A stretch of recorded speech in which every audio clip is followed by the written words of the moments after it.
Hello दोस्तों, vital study point में आपका स्वागत है। दोस्तों, आज मैं बात करने वाला हूँ AIIMS BSc nursing and paramedical के कुछ इम्पोर्टेंट टॉपिक के बारे में, जो कि बहुत ही ज़रूरी है आप लोगों के लिए। अगर आप लोग के मन में ये सपना है कि मुझे एम्स मिलना चाहिए, मैं एम्स में पढ़ाई करूँ, तो आप लोगों के लिए ये जानना बहुत ज़रूरी है जो मैं बताने वाला हूँ। तो दोस्तों, वीडियो को लास्ट तक देखें, स्किप ना करें, तो आप लोगों को सारा बात समझ में आएगा स्टेप बाय स्टेप।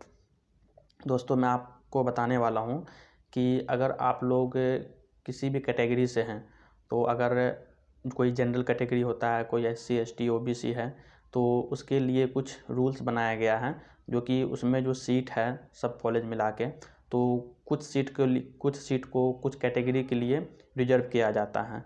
तो कुछ परसेंट OBC को, कुछ SC ST को, कुछ EWS के लिए भी दिया गया है। तो आप लोगों को मैं बता दूं, अगर आपके पास कैटेगरी सर्टिफिकेट है तो आप लोग उसको अच्छा से रखें, और अगर पुराना है, बहुत अगर 2-3 साल पुराना है, तो उसका वैल्यू नहीं होता है। एम्स जब भी एग्ज़ाम लेती है वो हमेशा अपडेट सर्टिफिकेट मांगती है। अगर आपका सर्टिफिकेट कुछ ज़्यादा पुराना है तो भी वहाँ पे वैल्यू नहीं होगा। अगर आपका जो डेट वो दिया गया है, जिस डेट में वो सर्टिफिकेट मांगा है कि मुझे जैसे 20 अगस्त का उसको सर्टिफिकेट चाहिए, अगर आपका 21 अगस्त का है, एक दिन भी अगर लेट हो जाता है तो वो सर्टिफिकेट का वहाँ पर वैल्यू नहीं होगा, वो आपको रिजेक्ट कर दिया जाएगा। तो दोस्तों, आप लोगों को इस बात का हमेशा ख्याल रखना है कि वो एम्स का इतना हार्ड रूल है कि वो जो भी अपने मेंशन कर देता है, अपने रूल्स में, प्रोस्पेक्टस में जो भी मेंशन कर देता है, वो 1% भी उसमें से मतलब कि पीछे नहीं हटता है। वो जो लिख दिया है 100% समझिए कि उसी के हिसाब से काम होगा। आप लोग वहाँ पे कुछ भी कर ले कि मुझे ये प्रॉब्लम हो गई, वो प्रॉब्लम हो गई, तो उसका लिए वहाँ पे कोई मैन नहीं होगा। तो आप लोगों को ध्यान रखना है कि आपका सर्टिफिकेट हमेशा अपडेट होना चाहिए। अभी परफेक्ट समय है दोस्तों, एग्ज़ाम का 5 महीना अभी समय होने में, ये समय सबसे परफेक्ट है। अगर आप लोगों के पास अभी सर्टिफिकेट अभी के डेट का प्रेजेंट अगर है तो बहुत अच्छी बात है। अगर आप लोगों को अभी का सर्टिफिकेट नहीं है तो मैं आप लोगों को बता दूं, सर्टिफिकेट बनने में कोई समय ज़्यादा नहीं लगता है, 1 महीने के अंदर सर्टिफिकेट बन जाता है। तो आप लोगों को अपना सर्टिफिकेट होना चाहिए, कैटेगरी सर्टिफिकेट। अगर आप OBC है, SC ST है, जो भी है, तो आपको कैटेगरी सर्टिफिकेट होना ही चाहिए। और अभी आपके पास उसका भी रूल्स है, एक सर्टिफिकेट स्टेट से बनता है, एक सेंट्रल से बनता है। तो दोस्तों, आप लोगों को सेंट्रल वाला होना चाहिए, वहाँ पर स्टेट का वैल्यू नहीं होता है, जो सेंट्रल सर्टिफिकेट है उसी का वैल्यू होगा।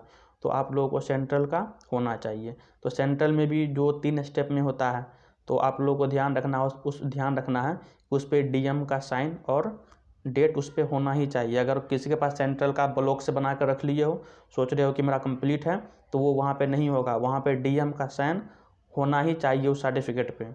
तो आप लोगों को दोस्तों इसका भी ध्यान रखना है। तो बहुत सारे ऐसे स्टूडेंट हैं जो कि पढ़ाई तो बहुत कर लेते हैं, बहुत मेहनत से पढ़ता भी है, वो सब कुछ ठीक है, एग्ज़ाम भी पास कर जाता है, लेकिन इसी सब गलती के कारण उसका एडमिशन रुक जाता है, एडमिशन नहीं हो पाता है। जैसा कि दोस्तों एक बार मेरे साथ भी हो चुका है, मैं भी जब एग्ज़ाम दिया था तो फर्स्ट टाइम मेरा भी कुछ ऐसा ही गलती हुआ, मेरे को एडमिशन भी हो रहा था आसानी से, लेकिन केवल एक डेट के कारण से सर्टिफिकेट मेरा 5 दिन लेट बना हुआ था, केवल 5 दिन के कारण मुझे रिजेक्ट कर दिया गया। तो कोई बात नहीं, मैं फिर से दोबारा ट्राई किया, फिर नेक्स्ट ईयर में मेरे को अच्छा नंबर था और मेरा एडमिशन एम्स में हो चुका है। तो दोस्तों, मैं आप लोगों को बता दूं कि आप लोगों के साथ भी ये ऐसा ना हो जाए, क्योंकि जो भी सारा मेहनत है सब में पानी फिर जाएगा। तो आप लोगों को मेहनत करते रहना है और कोशिश करना है अपना सारा डॉक्यूमेंट, जितना भी आपके पास डॉक्यूमेंट है वो पहले से ही निकाल के रखें और आप लोग तैयारी में लगे रहें, लेकिन अपने सर्टिफिकेट का ज़रूर ध्यान रखें। तो दोस्तों, मैं आप लोगों को नेक्स्ट वीडियो में बताने वाला हूँ कि आप लोग किस तरह से पढ़ाई करें कि एम्स में आप लोग अच्छा स्कोर ला सकें। तो दोस्तों, मैं इसमें कुछ बता दूँ, इसमें पढ़ना तो वैसे पूरा सिलेबस है, पूरे सिलेबस से क्वेश्चन आता है, लेकिन आप लोग को मैं ये बताऊँगा कि कौन सा टॉपिक है जिससे ज़्यादा क्वेश्चन आता है, किस यूनिट से ज़्यादा क्वेश्चन आता है। तो मैं खुद एग्ज़ाम दे चुका हूँ, तो मुझे पता है किस टाइप का क्वेश्चन होता है। तो आप लोगों को इसके लिए बने रहना है। और दोस्तों, आप लोगों को चैनल सब्सक्राइब कर लेना है, क्योंकि जैसे ही चैनल सब्सक्राइब करोगे तो मैं अगर कुछ अपडेट डालूँगा तो आप लोगों तक वो अपडेट जल्द पहुँचेगा। तो आप लोग चैनल को सब्सक्राइब जरूर कर लें।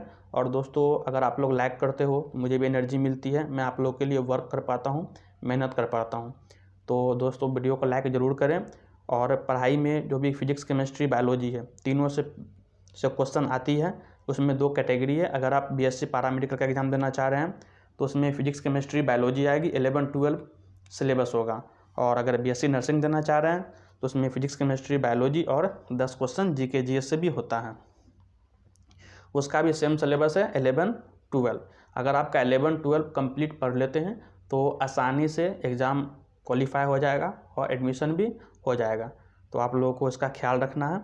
और नेक्स्ट वीडियो में आप लोग को बताने वाला हूँ कि किस तरह से तैयारी करना है, कौन कौन यूनिट को ज़्यादा फोकस करना है। तो आप लोग हमारे साथ बने रहें और अपना सपोर्ट करते रहें। धन्यवाद।